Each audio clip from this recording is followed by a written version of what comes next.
Donnez avec joie. J'aimerais lire un passage qui se trouve dans l'épître de Paul aux Romains, chapitre 12, verset 8, où il est écrit que celui qui donne le fasse avec libéralité, que celui qui préside le fasse avec zèle, que celui qui pratique la miséricorde le fasse avec joie. Amen.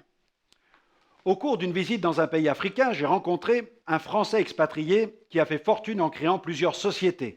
Il m'a expliqué comment le Seigneur lui avait enseigné l'importance de bénir l'œuvre de Dieu. Il voit d'ailleurs le développement de ces sociétés comme une forme de ministère que le Seigneur lui a confié dans un but bien précis: soutenir l'Église de son pays et arroser généreusement des œuvres missionnaires.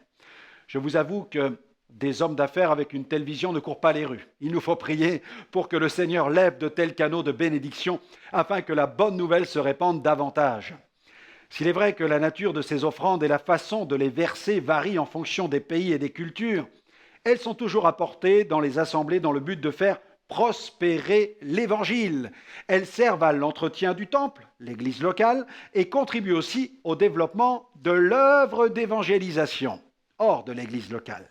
Le fonctionnement d'une Église locale dépend généreusement et généralement de la dîme, soit le 10e des ressources de chaque chrétien.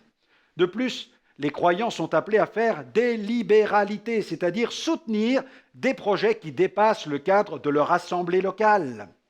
Car l'œuvre de Dieu n'est pas que locale, elle est aussi régionale, nationale, mondiale. L'islam a bien compris cette nécessité. Au Pakistan, j'ai aperçu un tronc dans chaque échoppe où je me suis renseigné sur leur présence. Je voulais savoir à quoi servaient ces troncs. L'argent collecté sert à financer l'implantation massive de mosquées en Europe. L'offrande doit tenir une place importante dans la vie spirituelle d'un enfant de Dieu. C'est une forme de baromètre. D'ailleurs, il arrive souvent que Dieu s'en serve pour tester notre foi, notre obéissance et notre consécration. Dieu a déclaré d'ailleurs « J'honorerai celui qui m'honore ».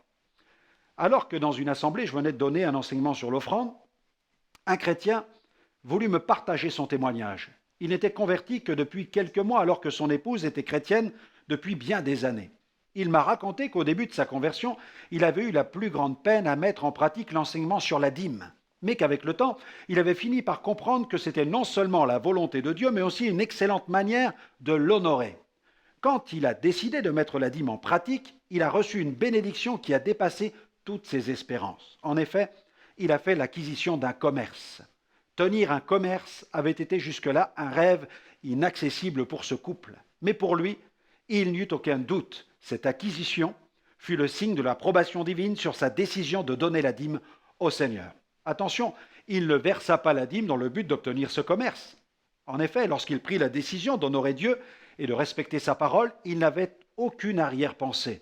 Il ne donna pas la dîme pour être béni financièrement en retour. Cette expérience lui enseigna un grand principe biblique: Dieu honore celui qui l'honore.